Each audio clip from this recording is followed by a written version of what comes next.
Good morning everyone. It's been a little while since I've been on here, and that is partly because Haz and I had a little baby girl in June, so we have been tending to her needs. But we do have a DIY project on the way, which I've started over the last couple of weekends, which is definitely the biggest DIY project that we've done. So I'm going to vaguely document it and share it with you guys in case it's of interest. It's going to take a while, I reckon at least a year, but we'll get there, so I'll show you what we're up to. So one day here will sit a garden room, which will be an office in the day and then like a just sort of TV chill out zone in the evening and on weekends. It's going to be 4.8 by 4.8 metres, so you can see the 16 foundations I've laid so far. So all I've done so far really is dig out these 16 holes, which ultimately these flags are going to sit on top of to support the timber structure. There's 100mm of hardcore or MOT type 1 sub base, whatever you want to call it, which has been compacted, and tomorrow with a muscular friend we are going to get this cement mixer going and put these 16 pads down, get them perfectly level so that the timber frame can sit on top. There's about 100mm of fall from back to front, so you can see these pegs, that's the finished height of the patio flags. You can see that there's about 10cm showing there, and then it reduces down here, and at the back you can barely see anything. So to get the levels of the MOT right, I've basically been sitting my 6-foot spirit level on there, using this tried and tested little device which sets my height for, first of all, MOT, and first of all the digging, how deep, and then the MOT. So that now, I can't really do it with one hand, so I won't show you, but basically that I know that's level off the peg now. So now I'll put about 50mm of mortar down and 50mm flags, and we'll have a perfectly level starting point for the frame. So as I said, it is definitely going to be slow going. It'll be the odd weekend here and weeknight, but I'll keep you posted on how we're getting on. Hopefully by the end of the year I'll have the floor down. That might be a bit of an ask though, December's always busy, isn't it? And then yeah, walls and roof frame maybe February, we'll see. But yeah, I'll keep you posted. If you've got any questions, let me know.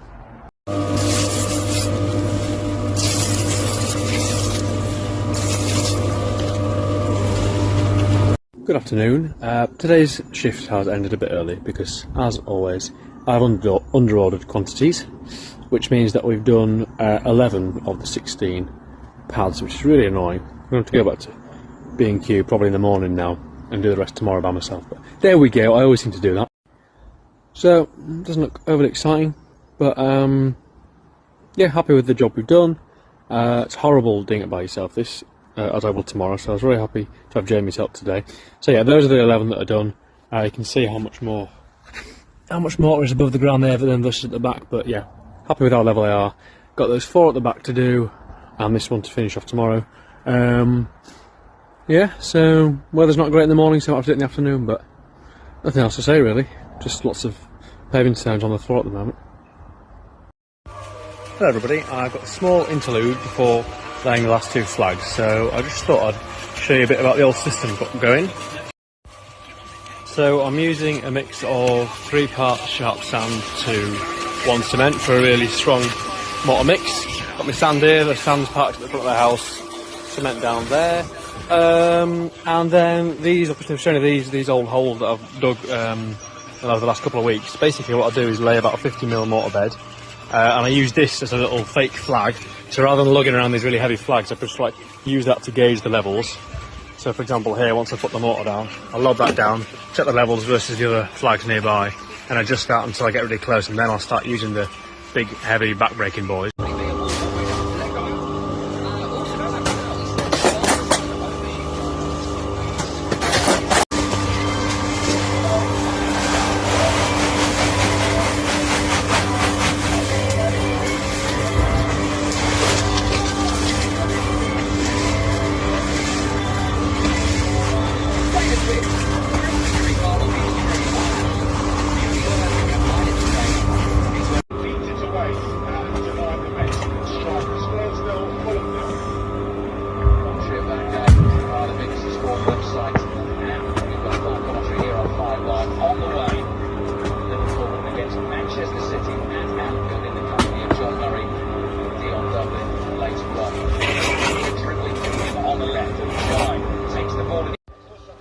Finally, last flag. We're there. Level versus him. And within tolerance, front to back. And really good. Left to right. All done. Time for a mega tidy up.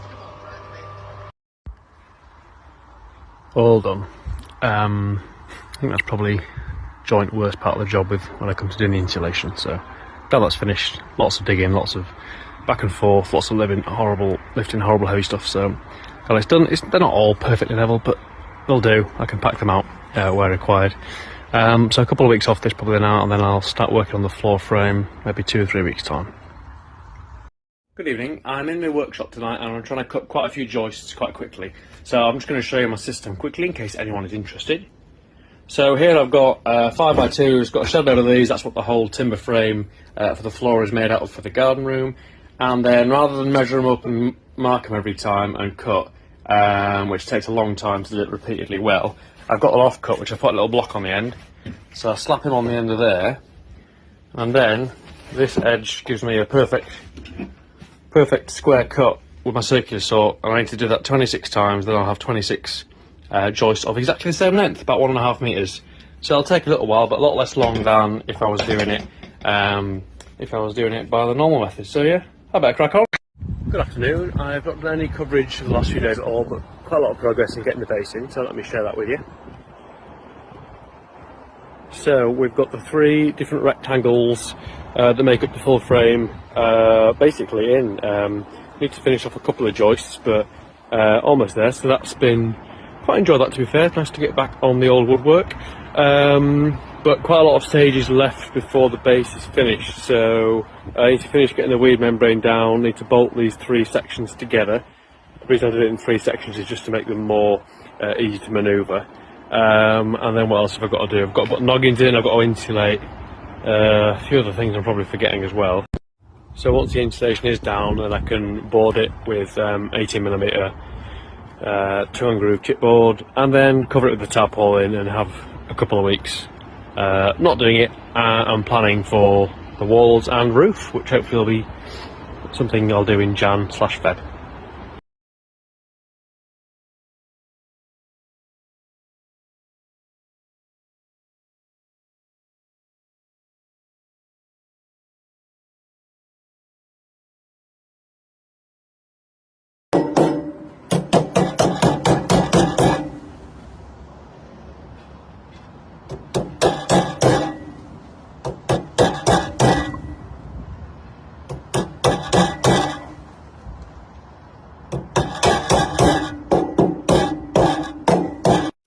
Good evening. I am out working on the garden room base again, so I'll give you an update of where we're up to. So the 3 elements, the 3 different rectangles that make up the base, and I've fully joisted. You can see all the joist hangers in. I'm going through the process of checking levels and making sure everything's square. Then I'm screwing down with some heavy duty brackets, which you probably can't see in this light. So heavy duty brackets, screwing down to the pavers to make sure they don't shift. And then I'm also using timber connectors to bolt the 3 frames together so they never ever move. I've also put some damp-proof cords down where the timber meets the pavers, just so that water doesn't seep up through the pavers over time. So these timber connectors, so I've got a big old M10 bolt, I think that is, thread it through there. Then I put this horrible looking thing which looks like a little touch device, a timber connector. I thread that onto the bolt, which I won't be able to do without another hand. So then I can nudge that bolt through, give it a little tap. It's going to come out of there. I can put a big old square washer on there, biggest washer that's ever existed. Then I can tighten my bolt up, and it'll bring them together very effectively. And basically the timber connectors make sure that the levels don't misalign over time and they stay totally rigid with each other. So I'll start tightening those lads up.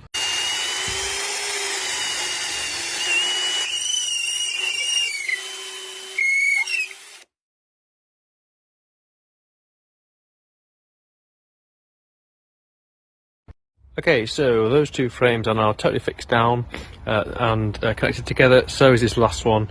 The last thing I've got to do is check the position of this this frame here to make sure fully square. I've checked the diagonal from there to there, that's 6659, sorry, and from here to here is, after a bit of adjustment, 665. Yeah, let's call that 9, shall we? Yeah, maybe 8, maybe 9. So that is now a perfectly square frame, which means I can put brackets down in this corner and the far corner over there. And then finally, that's the base down and totally rigid and not going anywhere. Hello there, I've got a very exciting day tomorrow because me and my dad are insulating and boarding the base so that I can cover it for a few weeks while I plan everything else and then get the walls up probably in Feb or March at some point. So I'll show you what I've been doing the last couple of weeks.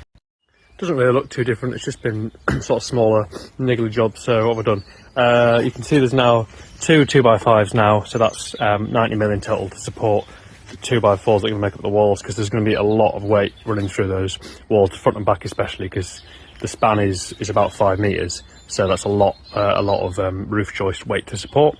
Got all the joists down. I've put bolts in with timber connectors to make sure everything's really tightly stuck together. I've got all the noggins in that way, and I've also got these little packers that I've screwed in from the bottom to support the insulation so it doesn't fall through. That was just a little test piece because I was too excited not to try that. I've also had to do some levelling, which is not ideal using packers like that. I'm probably being a bit precious, to be honest, but you know, I'm not going to have an opportunity to sort it again, so I thought I'd do it before getting the base on.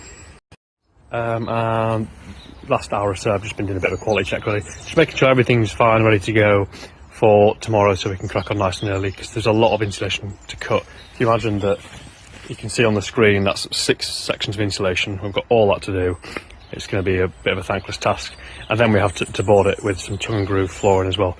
So it'll be a bit of a sesh tomorrow, but be good to get the base fully done because it started in like mid-November. But there we go, these things take time. So for people who might have only just started watching recently or missed a few videos, I'll do a reminder about what this actually is. I thought that might be helpful. So it is a 4x4, 4.8 by 4.8 metre. It's going to be like garden office / garden room. So I'll do a bit of pointing like Haz used to do on this channel. So there's going to be some sliding UPVC or aluminium doors there, and a window there. It's going to be clad in probably composite cladding, like quite thin, modern looking vertical cladding. In terms of the interior space, this could all change, but the idea is you walk, this tree won't be here anymore, you walk up in here and then you've got a desk, which is where I'm going to work in the day, looking out the window facing that way towards the house. There'll be like a sofa there, coffee table for chilling, and like quite a big media wall unit, which I'm very excited about making, but probably about 2 years away, which will have like TV and nice shelves, put random pretty things on. Yeah, so some shelves and just some nice things that look nice. And what else? We're going to have a little fridge, probably like in a little concealed part of that media wall, because obviously you need to have a little fridge there for some nice drinks. There won't be water or a loo in there, so that will be a bit of a pain until I go back to the house, but it's just too much of a faff to get that stuff hooked up. Obviously it's going to have electric. In terms of how long it's going to take, as I said, I started a couple of months ago. But to be fair, that's quite a lot of work, the groundwork and getting the base in. If by the end of this year it's done or nearly done, I'll be happy, to be fair, so I'm not gonna rush it. What else? Budget wise, I did quite a lot of research before cracking on with this, and this sort of structure would cost, I think, about 30 to 35 finished to a good standard. I'm hoping to do it for 20 grand with no, well, or very, very limited labour costs. Might have to pay an electrician or pay a plasterer, but yeah, very, very limited labour costs, so hopefully save a load of money and have fun doing it. If anyone does want to offer some free labour at some point, then it'd be very welcome. There's a chippy down the road, so I can pay you in, maybe not a full fish and chips, but like a chips and curry sauce. I'll probably pay for that. So yeah, I'm going to head in a minute, and then yeah, hopefully it's not too cold tomorrow, shouldn't be raining, and this should look very, very different by the end of tomorrow. If not, something's gone horribly wrong. But yeah, I'll keep you posted tomorrow and do a few videos of how we're getting on, unless I'm too stressed, in which case I'll forget probably. Okay, bye. Hello there, quick update from Garden Room HQ. So it's quite messy. So this is where my dad is kindly cutting the insulation to size. As you can see, got quite a lot. We've done maybe half of the insulation cut and put in. Then I'm taping it with foil tape, just to make sure it's airtight. And then I've just started putting the balls on as well. But got a lot to do in a day, definitely, as per usual, underestimated the amount of stuff to do, but just stuffing my face with some biscuits now and I'm going to crack on. So I'll vaguely keep you posted.